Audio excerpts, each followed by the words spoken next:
Hello all, this is Mahesh from Shiv Public School, Julana. Hope you all are doing well. Today we are going to discuss the chapter Real Numbers from grade 10. So let's get started. Numbers में सबसे बड़ी category is known as real numbers. If we talk about real numbers के अलावा क्या number होते हैं, there are certain numbers which are called imaginary numbers.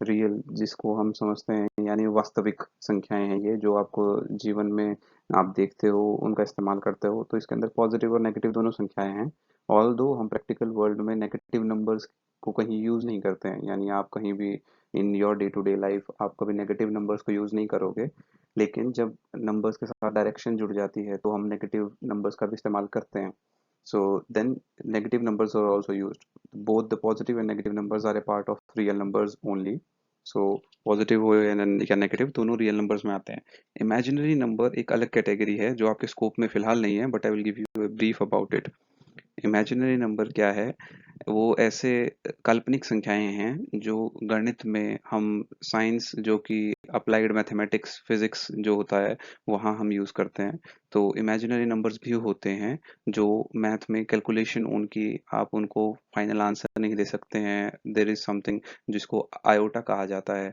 Under root of any negative quantity वो imaginary number होते हैं so let's forget that and focus upon आपके जो स्कोप में आता है विच इज रियल नंबर्स यहाँ रियल नंबर्स का आपको जो डायग्राम दिखाया गया है ये आपको सेट के जो भाषा है उसमें दिखाया गया है सबसे बड़ा सेट रियल नंबर्स को अगर हम मान लें रियल नंबर्स का यूनिवर्सल सेट हमने ड्रॉ किया है तो इसके अंदर rational numbers integers whole numbers natural numbers and irrational numbers सब आते हैं तो ये सब क्या हैं रियल नंबर्स के टाइप्स हैं इसके अंदर सबसे छोटा टाइप जो होता है वो नेचुरल नंबर्स होता है जो सबसे इनर सर्कल आपको दिखाया गया है नेचुरल नंबर्स में संख्याएं आती हैं एक से ऊपर की सारी पॉजिटिव पूर्ण संख्याएं 1 2 3 4 5 1000 1 लाख 1 करोड़ कुछ भी हो सकता है तो सारी पूर्णांक यानी जिसमें फ्रैक्शनल पार्ट नहीं है डेसिमल पार्ट नहीं है तो सारी पूर्ण संख्याएं एक से ऊपर की तो एक से ऊपर सारे positive fractional less numbers natural number कहलाते हैं उसके बाद होल नंबर और नेचुरल नंबर में क्या डिफरेंस है ये जो आपको इतना गैप दिखाई दे रहा है इन दोनों के बीच में ये केवल एक संख्या की वजह से है which is zero natural numbers zero से शुरू नहीं होते वन से शुरू होते हैं होल नंबर्स जीरो से शुरू होते हैं तो zero 1 2 3 4 5 and up to infinity positive numbers अनंत तक चले जाइए ये सब होल नंबर्स में आते हैं जीरो को ऐड करके इंटीजर्स क्या हैं अभी होल नंबर और नेचुरल नंबर आपने समझा ये दोनों पॉजिटिव संख्याएं थी इंटीजर्स के अंदर negative as well as positive दोनों चीजें आती हैं तो नेगेटिव संख्याएं भी पॉजिटिव संख्याएं भी ये हमारे बन जाते हैं इंटीजर्स लेकिन अब तक जो हमने ये तीन स्फेयर्स की बात की यहाँ तक हम फ्रैक्शनलेस नंबर्स की बात करते हैं यानी डेसिमल पार्ट नहीं होता है इनमें 2 3 8 11 12 20 वेदर में नेगेटिव और पॉजिटिव ये दोनों इंटीजर्स कहलाते हैं लेकिन जब हम डेसिमल पार्ट की बात करने लगते हैं फॉर एग्जाम्पल 3.8 -2.2 तो ये सब कहलाते हैं रैशनल नंबर्स जहाँ पे फ्रैक्शनल पार्ट भी आता है तो इनकी डेफिनेशन को हम डिटेल में समझेंगे उसके बाद की रैशनल और इरेशनल में डिफरेंस क्या है बट बेसिक चीज जो आपको समझनी चाहिए वो क्या है रियल नंबर हम समझ रहे हैं ये सब रियल नंबर्स के टाइप हैं रियल नंबर यानी वास्तविक संख्याएं जो आप दिन ब दिन आपके आम जीवन में यूज करते हैं उसके ये सब टाइप्स हैं ओके तो कोई आपसे पूछता है is integer a real number yes ये सब रियल नंबर्स के ही टाइप हैं तो नेचुरल नंबर भी रियल नंबर होते हैं होल नंबर भी रियल नंबर होते हैं रैशनल नंबर भी रियल नंबर होते हैं और इरेशनल नंबर भी रियल नंबर होते हैं तो ये सब रियल नंबर्स के टाइप हैं let's get into the depth of it by starting one by one all those types of numbers एक एक करके हम इन सबको समझेंगे गहराई से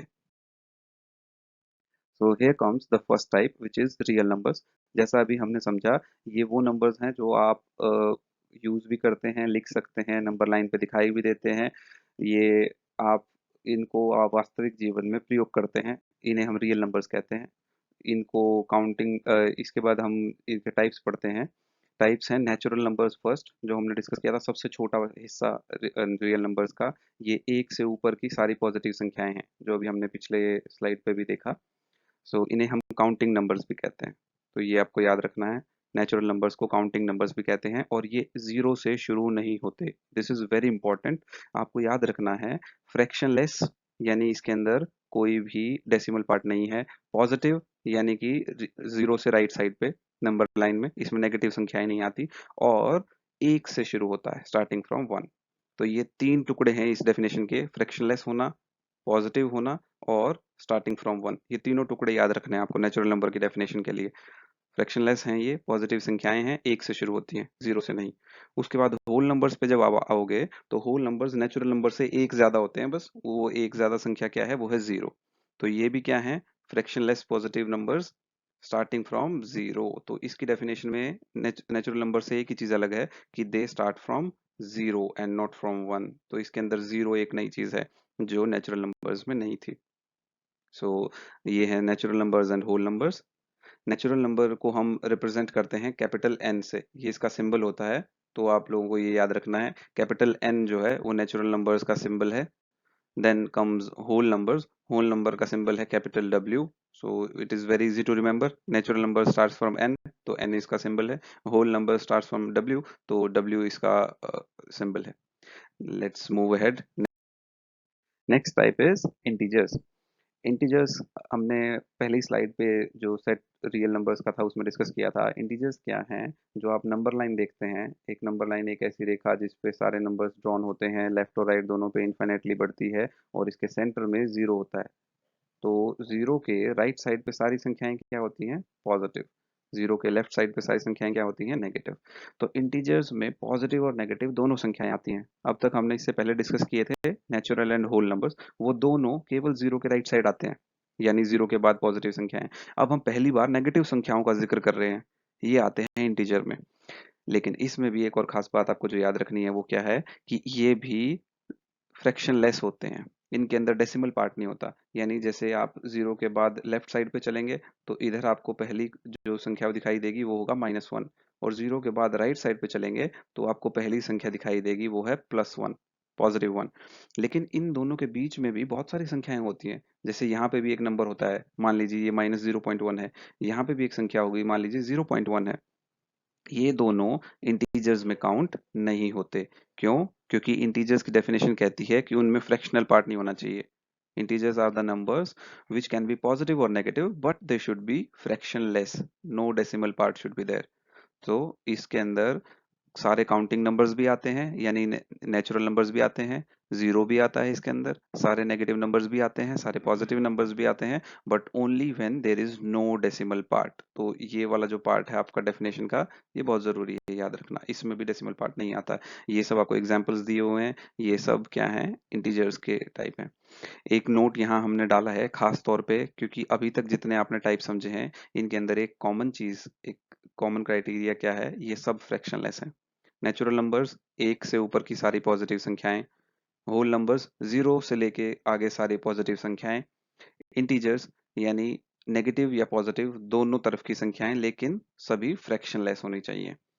ये सब डेसिमल के बिना हैं। इसका अर्थ क्या है कि 1.1, 3.5, 1/2, ये अगर आपसे पूछा जाए तो ये सब ना तो नेचुरल नंबर है, ना होल नंबर है, ना इंटीजर है। ये क्या है, ये आप अगली स्लाइड में जानेंगे, जो आपका इस सेशन का आपके लिए नंबर्स में नया एडिशन है और बहुत इंपॉर्टेंट चीज है आपको समझना।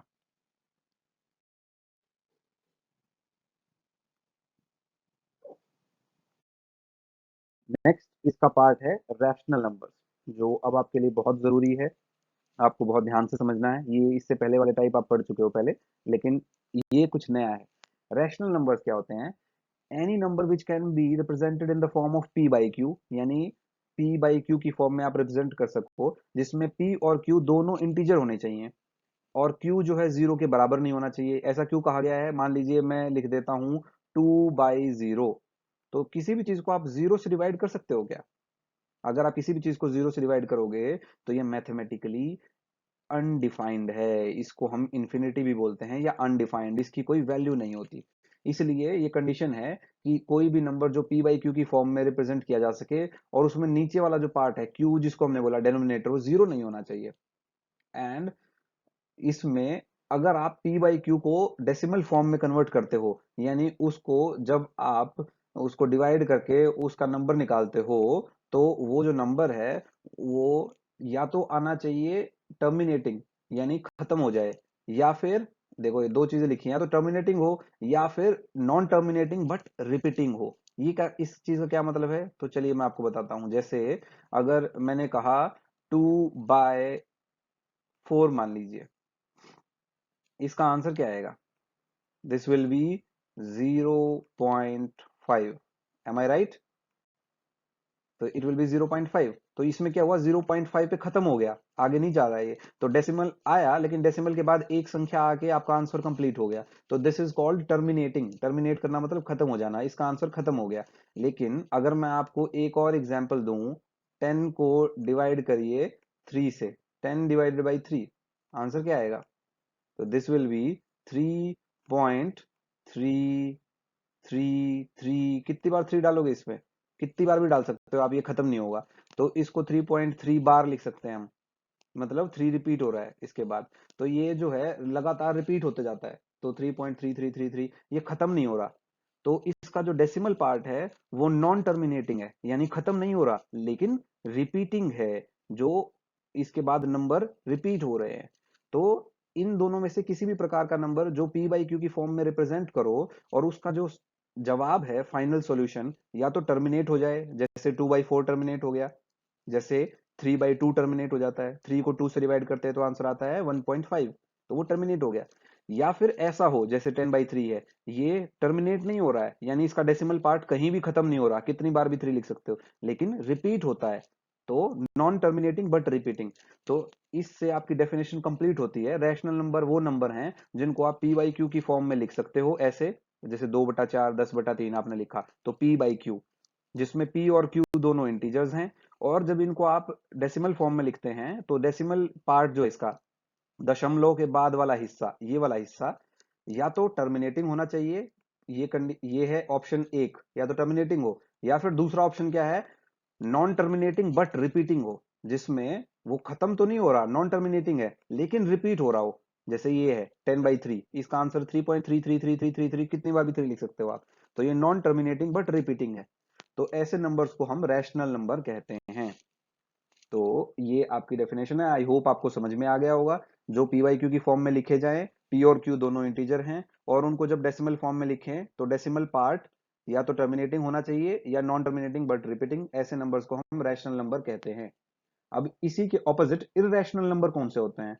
जो ऐसी डेसिमल फॉर्म में लिखने के बाद ना तो टर्मिनेट होते हो और ना ही रिपीट होते हो, उन्हें हम इररेशनल नंबर कहते हैं। यानी जिन नंबर्स को आप ऐसे डिवाइड करने के बाद लिखो और वो ना ही टर्मिनेट हो और ना ही रिपीट होता हो, ऐसे नंबर को हम इररेशनल नंबर कहते हैं। इसका एक टिपिकल और बहुत अच्छा एग्जाम्पल जो है वो पाई है। पाई आपने सुना होगा, आपने सर्कल का जब पैरामीटर का फॉर्मूला निकाला तो उसमें पाई का यूज होता है, राइट?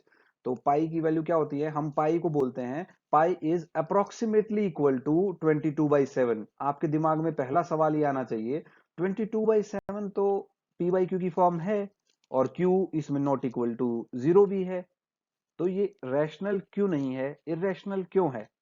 तो आपको बता दूं मैं, पाई जो है वो एग्जैक्टली इक्वल टू 22/7 नहीं होता है, it is approximately equal to 22/7।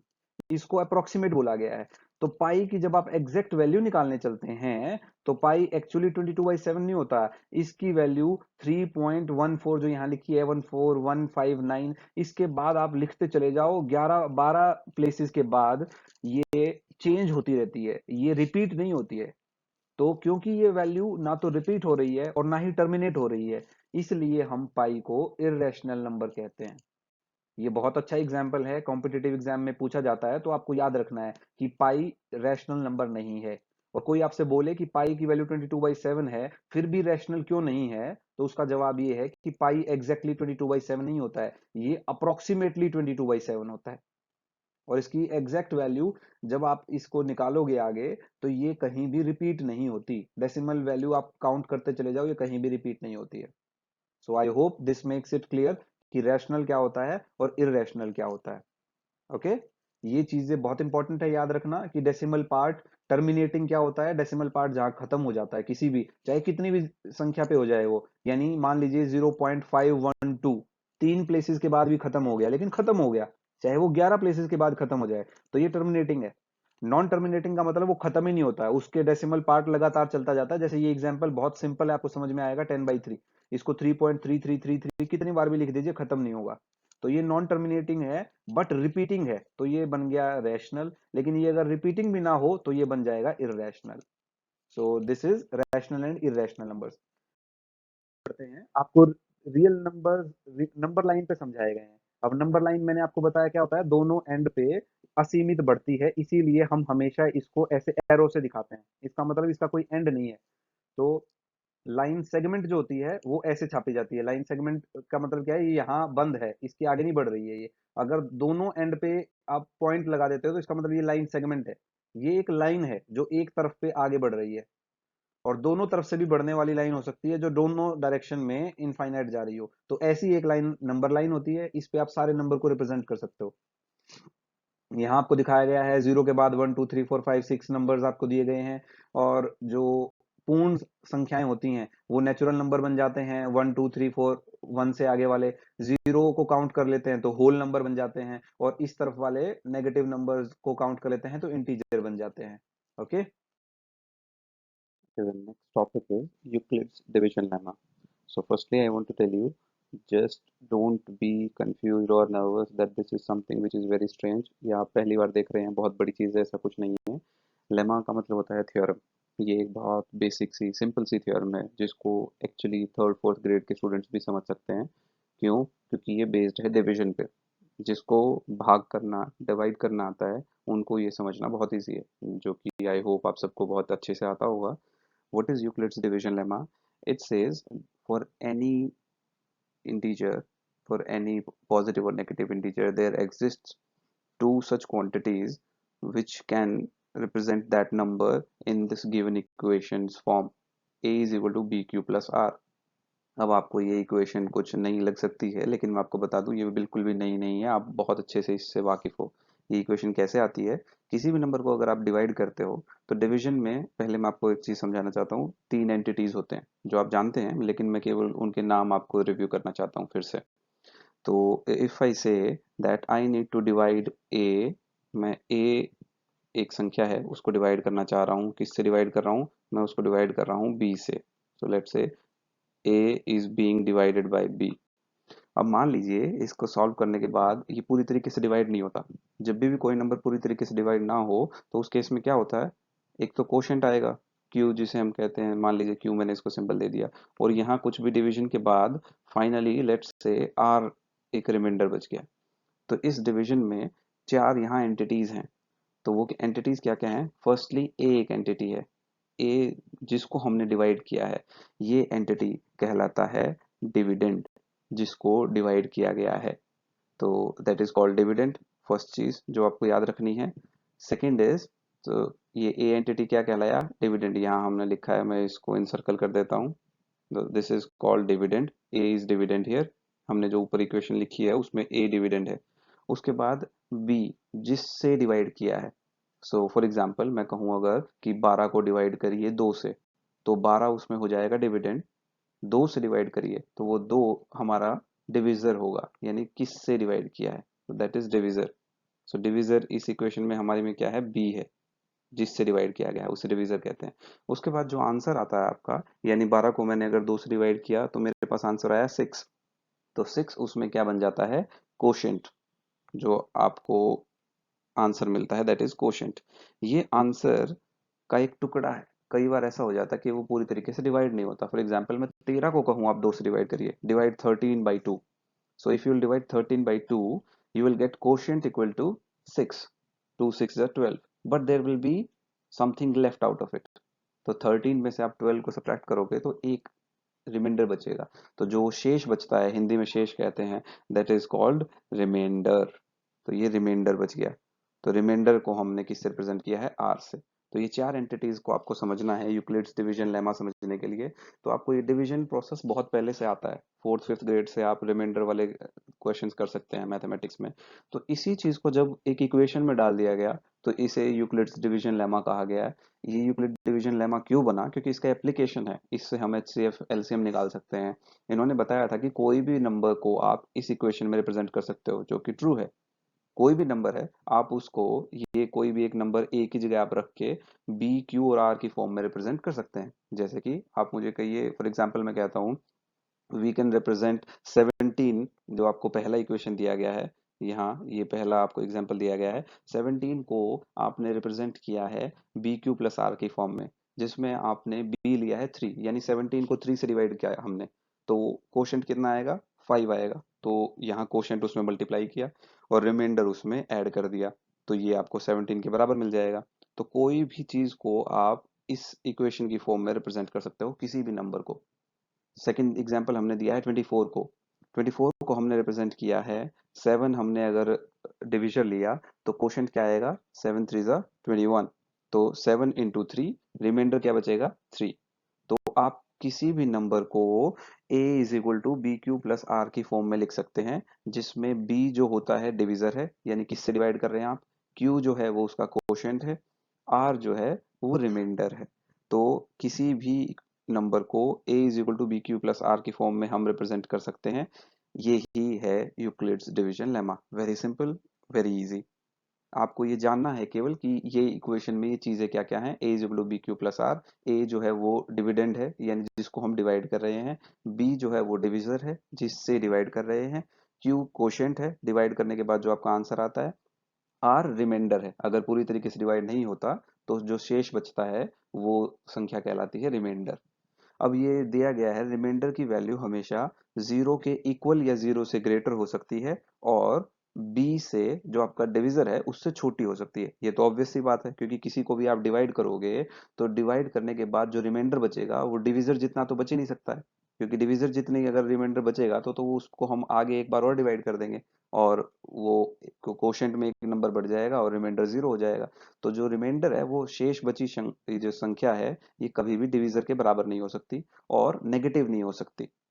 तो जीरो से तो बड़ी ही होगी हमेशा, या तो जीरो होगी, जीरो से बड़ी होगी, या फिर डिविजर से छोटी होगी। इसकी रेंज बताई गई है कि रिमाइंडर की रेंज इतनी से इतनी है।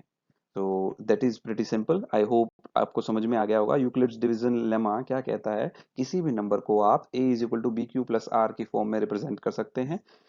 आपको उसके लिए क्या करना होगा, अगर आपको बी बता दिया गया है कि ए को बी क्यू प्लस आर की फॉर्म में रिप्रेजेंट करिए जिसमें बी गिवन है, तो आपको करना ही क्या है, केवल इसको डिवाइड करना है। मान लीजिए मैं आपको कहता हूँ ए आपको नंबर दिया गया है लेट्स से 10, और बी आपको कहा गया है कि इसको 3 की फॉर्म में रिप्रेजेंट करो, बी है उसमें 3, बी की वैल्यू 3 है और ए की वैल्यू 10 है। तो मेरे को क्या करना है, यूक्लिड्स डिवीजन लेमा की इक्वेशन बनाने के लिए केवल 10 को 3 से डिवाइड करना है। फिर क्या बन जाएगा मेरा, ए को मैं रखूंगा लेफ्ट हैंड साइड पे, ए इज इक्वल टू बी क्या है मेरा 3 है, क्यू क्या आएगा, किस चीज से मल्टीप्लाई करना पड़ेगा इसको, कि ये मतलब डिवाइड करने के बाद क्या आएगा, 10 को 3 से डिवाइड करूंगा तो it will be 3, 3 into 3 becomes 9। तो रिमाइंडर क्या बच गया, कितनी संख्या शेष बच गई, उसको यहाँ जोड़ देंगे 1। तो ये जो है मेरा यूक्लिड्स डिवीजन लेमा के हिसाब से इक्वेशन आ गई 10 और 3 के लिए। सो आई होप आपको ये समझ में आएगा। This is pretty easy. अब हम इसका एप्लीकेशन समझेंगे नेक्स्ट स्लाइड में, जो कि आपको समझाएगा कि कैसे आपको इसका यूज करके एचसीएफ और एलसीएम निकालना है। इसमें a is equal to B Q plus R कैसे निकलेगा, जब आप 130 को 91 से डिवाइड करोगे। मैंने आपको क्या कहा, बड़ी वाली संख्या जो है आपकी, उसको छोटी वाली संख्या से आपको डिवाइड करना है। तो 130 को जब आप 91 से डिवाइड करोगे तो 91 की टेबल में कहाँ चलेगा ये, 91 की टेबल में अगर 2 पे जाओगे तो दैट विल बी 182, तो 2 पे नहीं चलेगा ये 91 से 91 पे ही चलेगा 1। रिमाइंडर क्या आएगा इसमें, this will be 9 and this will be 3, 39 will be the remainder. So इसका यूक्लिड लेमा के हिसाब से क्या बन गया, 130 is equal to 91 into 1 plus 39, जो ये वाली लाइन है ये आ गई। तो अब आपका क्या करना है, ऐसे करने के बाद जो आपका पहला यहाँ पे रिमाइंडर आया है, उस रिमाइंडर को फिर से जो छोटे वाले टर्म थे ना उसे डिवाइड करना है उस रिमाइंडर से। तो अब आपका रिमाइंडर था 39, अब 39 को 39 से आप डिवाइड करोगे 91 को, तो नेक्स्ट स्टेप क्या हो गया, ये छोटा वाला नंबर जो था इन दोनों में से छोटा नंबर क्या था, 91। अब हम 91 को फिर से डिवाइड कर रहे हैं किससे, जो लास्ट हमारा रिमाइंडर बचा, लास्ट हमारा रिमाइंडर क्या बचा था, 39। अब 39 से 91 को डिवाइड करेंगे, 39 की टेबल में 91 पे कहाँ जाएगा, it will go by 2, so 39 टू जा 2 9 18, 2 3 6 and 1 7, 78. तो रिमाइंडर कितना बचा? 13. Okay, so this step gave you 39 as the divisor, 91 as the dividend, 2 as the quotient, 13 as the remainder. Next step फिर से क्या करेंगे? 13 जो रिमाइंडर बचा है, इस 13 से डिवाइड किसको करेंगे? जो लास्ट नोन हमारा डिविजर था. डिविजर लास्ट नोन क्या था? 39. अब 13 से 39 को डिवाइड करेंगे. 13 की टेबल में तो 39 आता है. 13 3 जा 39. रिमाइंडर क्या बचेगा? 0. तो ये क्या हो जाएगा यहाँ? खत्म, फिनिश. अब ये तरीका क्या है एचसीएफ निकालने का? आपको क्या करना है, ऐसे करते करते हम क्या करा, इनमें से सबसे पहला स्टेप था छोटे वाले नंबर से बड़े वाले नंबर को डिवाइड किया. तो 130 को डिवाइड किया 91 से, रिमाइंडर आया 39. जो रिमाइंडर आया उससे डिवाइड करेंगे इस छोटे वाले नंबर को. तो रिमाइंडर 39 आया था, 39 से हमने डिवाइड कर दिया था 91 को. अगेन फिर से वही चीज किया था, इससे जो रिमाइंडर आया उससे डिवाइड कर दिया हमने इसके पहले वाले डिविजर को. तो ऐसा तब तक करना है जब तक के आपका रिमाइंडर 0 ना आ जाए. तो जो स्टेप पे आपका रिमाइंडर 0 आ गया, जैसे हमारा इसी स्टेप पे रिमाइंडर 0 आ गया, तो इससे पहले वाले स्टेप में जो भी आपका यहाँ रिमाइंडर था, ये आपका एचसीएफ बन जाता है. ओके, तो इसमें आपका एचसीएफ क्या बन गया? 13. इसी को समझने के लिए आइए एक और एग्जांपल देखते हैं. सेकंड एग्जांपल में आपको कहा है 648 और 1400. 648 एंड 1400, इन दोनों का एचसीएफ निकालना है. तो एचसीएफ निकालने के लिए हमें क्या करना है? इन दोनों में से छोटी संख्या कौन सी है? 648. तो हम क्या करेंगे? बड़ी वाली संख्या को छोटी वाली संख्या से डिवाइड करेंगे. सिंपल. तो इसको डिवाइड करिए आप 648 से. 648 से डिवाइड करोगे तो ये आपका चलेगा 2 पे, राइट? तो 648 इंटू 2 बिकम्स, बताइए, 1296. रिमाइंडर कितना आएगा इसका? 4. And then here it becomes 0 and here it becomes 1. तो इसका रिमाइंडर आया 104. ओके, तो इसमें अब आप इसको नेक्स्ट स्टेप पे कैसे लेके जाएंगे? फिर से नेक्स्ट स्टेप में क्या करना होता है? जो इसका रिमाइंडर आया 104, अब आपका 104 फिर से क्या बन जाएगा? डिविजर बन जाएगा. यानी इससे डिवाइड करेंगे. किसको डिवाइड करेंगे? जो लास्ट आपका डिविजर था उसको. तो अब हम क्या करेंगे? 104 से डिवाइड करेंगे 648 को. 648 अंदर आ जाएगा, 104 बाहर. इसको डिवाइड करेंगे तो दिस विल गो बाई 6. तो दिस बिकम्स 624. रिमाइंडर क्या आएगा आपके पास? This will be 44, sorry 24. so the remainder becomes 24. 24 remainder आ गया. अब आपके लिए क्या बन जाएगा? 24 आपका नेक्स्ट डिविजर बन जाएगा. और अब आपको डिवाइड किसको करना है? 104 को. तो 24 बाहर आ जाएगा, 104 अंदर आ जाएगा. अब ये कितने पे चलेगा? This will go bye 4. 24 4 जा 96. तो 96 के बाद दिस रिमाइंडर विल बी 8. अब 8 को 8 से हम डिवाइड करेंगे 24 को, और अगली बार रिमाइंडर नहीं बचेगा क्योंकि 8 3 24 होता है. तो हमारे ये 4 स्टेप्स में रिमाइंडर हमें 0 मिल गया. ये हमें कब तक करने हैं स्टेप्स? जब तक रिमाइंडर 0 ना आ जाए. अब रिमाइंडर 0 आ गया तो क्या करना होता है? जो लास्ट नोन रिमाइंडर 0 आने से पहले वाले स्टेप में जो रिमाइंडर होता है वो आपका एचसीएफ बन जाता है. तो इसमें आपका एचसीएफ क्या बन गया? ये 8. 8 will be your HCF. So this is clear. ये है आपका यूक्लिड्स डिवीजन लेमा का यूज एचसीएफ निकालने के लिए. हाईएस्ट कॉमन फैक्टर होता है एचसीएफ. हाईएस्ट कॉमन फैक्टर हमने यूक्लिड्स डिवीजन लेमा को यूज करके किया, जिसमें हम क्या करते हैं? कोई दो नंबर जिनका एचसीएफ निकालना है, उनमें बड़ी संख्या को छोटी वाली संख्या से डिवाइड करते हैं. जो भी रिमाइंडर आता है उस रिमाइंडर से फिर से पिछले नॉन डिविजर को डिवाइड करते हैं. जो रिमाइंडर आएगा फिर से वही स्टेप करते रहते हैं, जब तक करते हैं जब तक कि रिमाइंडर 0 ना आ जाए. और जब रिमाइंडर 0 आता है उससे पहले वाले स्टेप के रिमाइंडर को हम हमारा आंसर बताते हैं, which is the HCF, highest common factor, जो हमें निकालना था. नेक्स्ट एक और एग्जांपल आपको दिया हुआ है. इसमें क्या है? पूछा गया है कि 468 और 222, इन दोनों नंबर्स का जो हाईएस्ट कॉमन फैक्टर आएगा उसको इस फॉर्म में रिप्रेजेंट करना है. तो इस फॉर्म में रिप्रेजेंट तो तब करेंगे जब पहले हम इनका एचसीएफ निकाल लें. तो एचसीएफ निकालना कैसे है? वही जैसे हमने यूक्लिड लेमा का यूज किया अभी. कैसे करेंगे? इसको डिवाइड करेंगे 468 को 222 से, तो 222 की टर्म्स में 468 को रिप्रेजेंट किया हुआ है यहाँ यूक्लिड्स इक्वेशन में। 468 इज इक्वल टू 222 इंटू 2, तो ये 2 हमारा क्वेश्चन, 24 रिमाइंडर। तो अगली बार क्या होगा, फिर हम 222 को 24 से डिवाइड करेंगे, तो ये इक्वेशन आ गई 222 is equal to 24 into 9 plus 6। अगली बार क्या करेंगे, 24 को 6 से डिवाइड करेंगे, तो दिस बिकम्स 6 इंटू 4 प्लस 0। तो HCF क्या आया हमारा, जो ये वाला स्टेप में रिमाइंडर है जो कि है 6, तो हाईएस्ट कॉमन फैक्टर हमारा 6 आ गया। अब क्वेश्चन में एक पार्ट जो दिया हुआ है इसमें थोड़ा सा ट्रिकी बनाया है, वो क्या है कि इस 6 को आपको इस इक्वेशन की फॉर्म में रिप्रेजेंट करना है, जिसमें x और y की वैल्यू कुछ भी हो सकती है, लेकिन उसको दिखाना इस फॉर्म में है, 468x और 222y। उसके लिए हम क्या करेंगे कि 6 की जगह आपको ये इक्वेशन बनानी है, 468x 222y।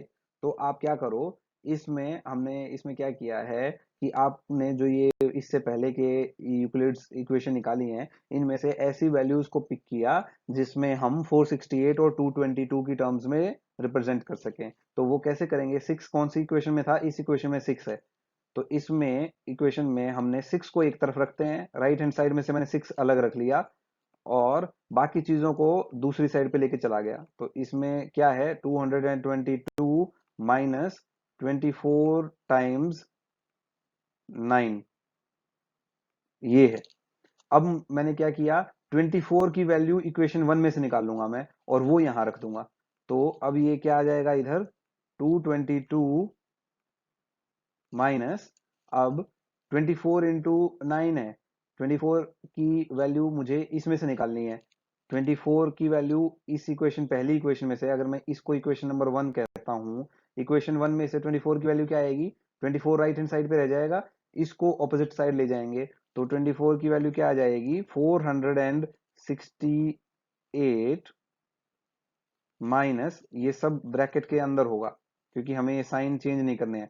468 माइनस 222 इंटू 2, ये मैंने कहां से निकाला है, इक्वेशन नंबर 1 से, और इस पूरे को मल्टीप्लाई किससे करना है हमें, 9 से, क्योंकि ये हमने इस इक्वेशन में पुट किया है। अब इसको हम सिंप्लीफाई करेंगे, सिंप्लीफाई करेंगे तो कैसे आएगा, 222, ये ब्रैकेट को आप ओपन कर देंगे तो क्या आ जाएगा इधर, माइनस 9 इंटू 468। मैं इसको मल्टीप्लाई नहीं कर रहा हूं, क्यों नहीं मल्टीप्लाई कर रहा हूं, क्योंकि हमें इसी फॉर्म में लेके आना है आंसर को। आंसर आपको इस फॉर्म में चाहिए, 468x, x मतलब कुछ भी हो सकता है 468 में मल्टीप्लाई किया हुआ, 222 में कुछ भी y मल्टीप्लाई हो सकता है। अब इसको 9 को इधर मल्टीप्लाई करेंगे, ये माइनस साइन और ये वाला माइनस साइन प्लस बना देगा इसको, प्लस 9 इंटू 2 क्या हो गया, 18 टाइम्स 222। अब देखिए 222 को 18 से मल्टीप्लाई किया है और एक 222 ये हो गया, तो ये आपकी इक्वेशन क्या बन जाएगी, 19 टाइम्स 222 और माइनस 9 टाइम्स 468, तो ये वाली इक्वेशन आ जाएगी आपकी। और इसमें x की वैल्यू क्या हो जाएगी, -9, y की वैल्यू क्या हो जाएगी, 19, तो ये आपका सॉल्यूशन आ जाएगा। और ये हमने सब कैसे निकाला, यूक्लिड के जो इक्वेशन थी उस इक्वेशन में 468 और 222 को रखा, उसके हिसाब से हमने इसको निकाला आपका फिर HCF, और उसके बाद हमने HCF 6 को इनकी टर्म्स में रिप्रेजेंट कर दिया। So that is it, I hope this is understandable. उसके बाद है फंडामेंटल थ्योरम ऑफ अरिथमेटिक। तो ये फंडामेंटल थ्योरम ऑफ अरिथमेटिक क्या है कि आप किसी भी नंबर को प्राइम फैक्टराइजेशन करके रिप्रेजेंट कर सकते हैं, ये आपको अरिथमेटिक की फंडामेंटल थ्योरम कहती है। प्राइम नंबर्स क्या होते हैं, ऐसे नंबर जो एक से और केवल अपने आप से डिवाइड होते हैं, जैसे 3, 5, 7, 11, 13। ये नंबर्स वो नंबर हैं जो एक और अपने आप के अलावा किसी भी नंबर से डिवाइड नहीं होते। जैसे आप 13 के फैक्टर सोचो, 13 किसी और से डिवाइड होता है, नहीं होता है। 13 और 1, ये इसके दो ही फैक्टर हैं, 1 इंटू 13 एंड 13 इंटू 1, इन्हीं दो नंबर की गुणा करके आप 13 निकाल सकते हो। कोई और पूर्णांक, पूरी संख्याएं नहीं है जो इनके फैक्टर हो, तो ऐसे नंबर्स को प्राइम नंबर कहते हैं। प्राइम नंबर फैक्टराइजेशन क्या है कि किसी भी नंबर के आप प्राइम नंबर्स में फैक्टर बनाओ और उनको उसकी पावर की टर्म्स में रिप्रेजेंट कर दो, ये प्राइम फैक्टराइजेशन कहलाता है। जैसे आपको यहाँ एग्जांपल दिया है 1092 का, तो ये जो आपको यहाँ चेन बना के दिखा दिया है, ये हम मैथमेटिकली निकालते कैसे हैं, आपको मैं इजीली समझा देता हूँ। तो आपने क्या किया है, 1092 लिखा, उसके बाद आपको करना क्या है, इसके फैक्टर बनाते चले जाइए। शुरुआत हमेशा सबसे छोटे फैक्टर से करें, जैसे 2 से करेंगे इसको, सबसे छोटा 2 से है, क्योंकि 1 से तो डिवाइड करेंगे तो सेम ही आएगा। तो ये 2 से डिवाइड होता है तो हम 2 से डिवाइड करेंगे, 2 5 जा, 2 4 जा एंड 2 6 जा। तो ये बन गया, 2 से डिवाइड किया तो ये आ गया। अब नेक्स्ट स्टेप फिर से 2 से डिवाइड होता है तो 2 से डिवाइड करेंगे, 2 2 जा 4, 2 7 जा 14 एंड 2 3 जा 6, 273 आ गया। अब देखिए 273 2 से डिवाइड नहीं होता, अब ये किससे डिवाइड हो सकता है, 3 से डिवाइड हो सकता है। तो अब हम यहाँ इसको 3 से डिवाइड करेंगे, 3 9 जा 27 एंड 3 1 जा 3। अब 91 को देखिए, 91 3 से डिवाइड होता है, यस होता है। तो 3 से फिर से डिवाइड करेंगे, 3 3 से डिवाइड नहीं होता है, तो इसको हम किससे डिवाइड कर सकते हैं इसके बाद, 7 से। तो इसको हमने 7 से डिवाइड किया, 7 से डिवाइड किया तो क्या आएगा, 7 7 8 9, 7 3 जा 21 13। अब ये जो इसके फैक्टर्स, ये इनको हम फैक्टर कहते हैं। अब इसको अगर आप देखोगे तो 2 को मल्टीप्लाई करिए 2 से, 2 2 जा 4, 4 3 जा 12, 12 7 जा, 12 7 जा कितना होता है, 84, 84 इंटू 13। इस इन सबको नंबर को मल्टीप्लाई करोगे तो आपको आंसर क्या मिलेगा, 1092। तो ये कहलाता है प्राइम फैक्टराइजेशन। इसको ऐसे रिप्रेजेंट करोगे, जब आप 2 2 3 7 13 को आपस में मल्टीप्लाई करके, तो 2 दो बार आया है तो यहाँ पे हमने क्या लिख दिया, 2 raise to power 2 into 3 into 7 into 13। तो ये जो है ये आपका प्राइम फैक्टराइजेशन बन गया फॉर द नंबर 1092। सो ये आपका प्राइम फैक्टराइजेशन हो गया। I hope you can understand this, आपको समझ में आएगा। ऐसा ही आप किसी भी छोटे नंबर के साथ भी करके आप समझ सकते हो। जैसे कि मान लीजिए मैं आपको कहता हूं 82 का प्राइम फैक्टराइजेशन करिए। 82 का प्राइम फैक्टराइजेशन करने के लिए क्या करेंगे, वही 2 से शुरू करेंगे। सो 2 इंटू 4 एंड 2 इंटू 1, 41 आया। 41 के आप फैक्टर बना सकते हैं, 41 किसी से डिवाइड होता है, नहीं होता है। Hence this will and up here itself, ये यहीं खत्म हो जाएगा। 2 इंटू 41, 41 अपने आप में एक प्राइम नंबर है। ये जो हम फैक्टर बना रहे हैं, इनको ये हमें ध्यान रखना है, ये सारे प्राइम नंबर होने चाहिए।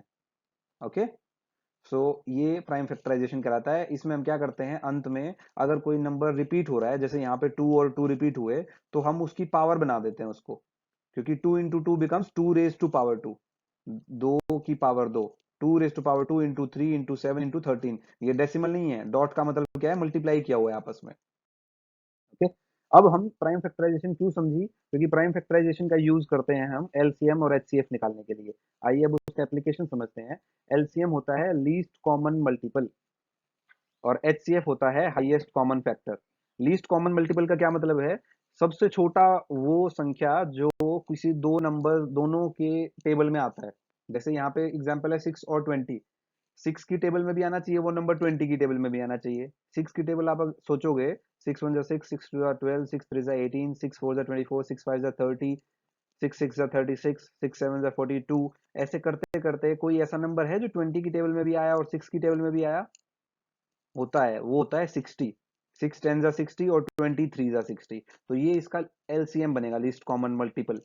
हाईएस्ट कॉमन फैक्टर क्या होता है, वो प्राइम फैक्टराइजेशन से निकाले जो हमने फैक्टर थे, उनमें से सबसे बड़ी संख्या कौन सी है जो 6 को भी डिवाइड कर देती है और 20 को भी। तो ऐसे सबसे बड़ी संख्या कौन सी है, तो ये एलसीएम और एचसीएफ है। हम प्राइम फैक्टराइजेशन से इन्हें कैसे निकालते हैं वो समझते हैं। तो सबसे पहले हमें क्या करना होगा, इन दोनों के प्राइम फैक्टराइजेशन करिए। 6 का प्राइम फैक्टराइजेशन करोगे तो क्या आएगा, 2 इंटू 3। लेकिन 20 का प्राइम फैक्टराइजेशन करोगे तो आएगा 2 इंटू 2 इंटू 5, जिसको हम लिख सकते हैं 2 रेज टू पावर 2 इंटू 5। अब तरीका क्या है, एलसीएम कैसे निकालते हैं हम, एलसीएम में इन जो आपके फैक्टर्स आए उनकी जो भी सबसे बड़ी पावर है, जैसे इसमें 6 में आया 2 की पावर 1, 3 की पावर 1, 20 में आया 2 की पावर 2, 5 की पावर 1। तो इन दोनों में से 2 की हाईएस्ट पावर क्या है, 2 है, जो कि 20 में आई है। तो मैं क्या लूंगा, 2 की पावर लूंगा मैं 2, क्योंकि दोनों में से जो हाईएस्ट है वो लेनी है। इसको मल्टीप्लाई करना है फिर, 2 के बाद बड़ा प्राइम संख्या क्या है इन दोनों में से, 3 बड़ी प्राइम संख्या है, तो 3 आ गया। 3 की पावर 1 ही हाईएस्ट है इन दोनों में, तो 1 3 ले लिया। उसके बाद दूसरा प्राइम फैक्टर क्या है, 5 आया है 20 में, और 5 की पावर कितनी है, 1। तो इनका जो मल्टीप्लीकेशन निकलेगा वो मेरा बन जाएगा एलसीएम। इनका मल्टीप्लीकेशन निकालिए, 2 की पावर 2 मतलब 4, 4 इंटू 3 का मतलब 12, 12 इंटू 5 का मतलब 60। तो ये मेरा आ गया एलसीएम। हमेशा याद रहे कि एलसीएम जो गिवन नंबर्स हैं उनसे हमेशा या तो बड़ा हो सकता है या बराबर हो सकता है, उनमें से भी बड़ी संख्या के, छोटा नहीं होगा कभी।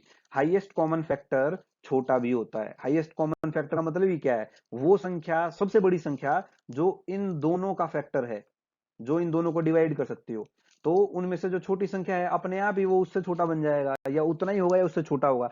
6 से बड़ा एचसीएफ नहीं हो सकता इनमें। तो जो दोनों नंबर होते हैं उन दोनों में से जो भी छोटी संख्या होगी उससे बड़ा कभी एचसीएफ नहीं आ सकता। इसमें 20 और 6 हैं, तो आपको याद रहे हमेशा एचसीएफ कभी भी 20 और 6 में 6 से बड़ा एचसीएफ नहीं आएगा। अब एचसीएफ कैसे निकालते हैं हम? इनमें से सबसे छोटी पावर वाले नंबर लेंगे आप।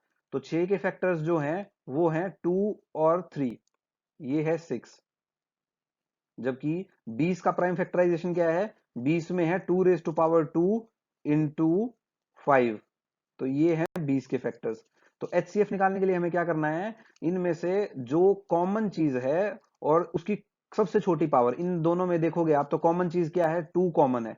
और 2 की कितनी पावर कॉमन है? इसमें 1 थी, इसमें 2 है, तो मिनिमम पावर कितनी आ गई? 2 की पावर 1, यानी 2 खुद। तो इसका जो आपको एचसीएफ मिला वो क्या मिला? 2 मिला। तो that is how we use prime factorization to find out LCM and HCF. आइए एक और एग्जांपल देखते हैं। तीन नंबर्स का भी हम ऐसे ही करके निकाल सकते हैं एलसीएम और एचसीएफ। तो इनका सबसे पहला स्टेप क्या है? वही रहेगा, इनका प्राइम फैक्टराइजेशन करना है। तो 6 का प्राइम फैक्टराइजेशन आ गया 2 इंटू 3, अभी अभी हमने इसमें निकाला था। 72 का क्या आया? 2 इंटू 2 इंटू 2 इंटू 3 इंटू 3। ये कैसे निकाला ये भी मैं आपको निकाल के दिखा देता हूँ। आपको आगे से ये चीजें खुद आ जाएंगी, बहुत ईजी है। कैसे किया? वही सबसे छोटे चीज से शुरू किया, 2 से शुरू किया, तो दिस विल बिकम 36।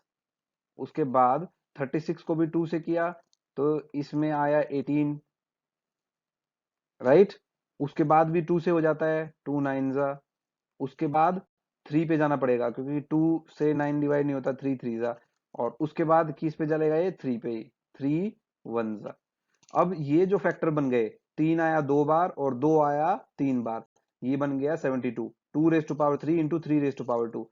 ऐसे ही 120 को जब आप प्राइम फैक्टराइजेशन करोगे तो 120 का भी मैं आपको करके दिखा देता हूं, क्योंकि ये आपकी बिगिनिंग है। वैसे ये बहुत ईजी है। प्राइम फैक्टराइजेशन में करना क्या है?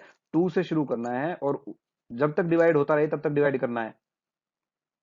तो 120 को 2 से डिवाइड करेंगे तो 60 आएगा, 60 को डिवाइड करोगे तो 30 आएगा, 30 भी 2 से डिवाइड हो सकता है, 30 को डिवाइड करोगे तो कितना आएगा? 15। अब 15 2 से डिवाइड नहीं होता, अब कितने पे चलाना पड़ेगा आपको? 3 पे, 3 5 जा। अब 5 किसी और नंबर से डिवाइड होता ही नहीं है, 5 5 से डिवाइड होता है। तो ये इसके प्राइम फैक्टर्स बन गए, 5 इंटू 3 इंटू 2 इंटू 2 इंटू 2। तो 2 की पावर बन गई 3, 3 की पावर 1, 5 की पावर 1। ये फैक्टर्स बन गए आपके 120 के। अब आपको निकालना क्या है? एचसीएफ और एलसीएम। पहले एचसीएफ निकालते हैं। एचसीएफ में क्या करना है? कॉमन देखना है। इन तीनों के फैक्टर्स में से कॉमन क्या है? तीनों में 2 है, 2 की मिनिमम पावर कितनी है? 1। हमें एचसीएफ में क्या लेना है? मिनिमम पावर लेनी है, इन 2। अब तीनों में क्या कॉमन है? 3 तीनों में है, तो हम 3 भी ले लेंगे। अब 3 की कॉमन मिनिमम पावर कितनी है? 1। 5 क्या है? केवल 120 में है, 5 किसी और में है ही नहीं। तो कॉमन चीजें क्या आई इसमें? 2 की पावर 1 और 3 की पावर 1। इन दोनों को अगर आप मल्टीप्लाई कर दोगे तो आंसर क्या आएगा? 6। तो इन दोनों में एचसीएफ जो है वो आपका क्या आ गया? 6 आएगा एचसीएफ इसका। एलसीएम कैसे निकालते हैं? एलसीएम निकालते हैं हम हाईएस्ट पावर से। अब देखिए इन तीनों चीजों में फैक्टर्स के अंदर क्या क्या फैक्टर आए हैं, मैं पहले फैक्टर लिख देता हूं। 2 आया है इसके अंदर, 3 आया है इसके अंदर और 5 आया है इसके अंदर। ठीक है, तो ये तो मैंने लिख दिए फैक्टर। अब हमें एलसीएम निकालने के लिए क्या करना पड़ता है? इनकी हाईएस्ट पावर देखते हैं। 2 की हाईएस्ट पावर कितनी आई है? 6 में आई थी 1, 72 में आई थी 3, 120 में भी आई थी 3। तो 2 की हाईएस्ट पावर इनमें कितनी आई है? 3 आई है, तो 2 की हाईएस्ट पावर लिख दिया मैंने। 3 की हाईएस्ट पावर कितनी आई है? 2 आई है, 3 की हाईएस्ट पावर। तो 3 की हाईएस्ट पावर 2 आई है, 2 लिख दिया मैंने इधर। 5 की हाईएस्ट पावर कितनी आई है? 1 आई है। अब इन तीनों संख्याओं को मल्टीप्लाई करके आंसर बताइए। 2 की पावर 3 का मतलब होता है 8, 3 की पावर 2 का मतलब होता है 9। तो 8 इंटू 9 बिकम 72। 72 को जब आप 5 से मल्टीप्लाई करेंगे तो आंसर आएगा 360।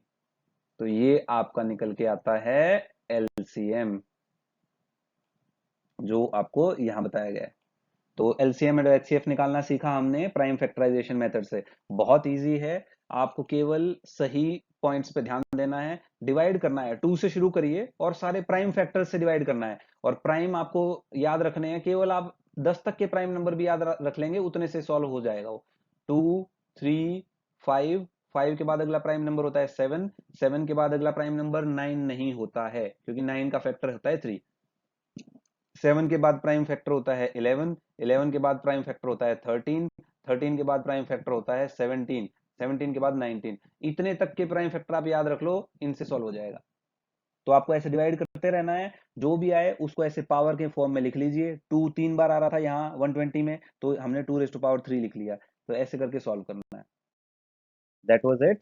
आई होप आपको अब तक की सारी चीज़ें क्लियरली समझ में आई होंगी। हमने आज रैशनल नंबर सीखे, इर्रेशनल नंबर सीखे, हमने यूक्लिड्स लेमा सीखा और एचसीएफ निकालना सीखा, एलसीएम निकालना सीखा, प्राइम फैक्टराइजेशन सीखा। I hope everything is clear. Do practice well, and if you have any queries, definitely get back to us. You can also comment on the YouTube channel and subscribe the channel if you feel this is useful. Thank you, bye bye, and take care.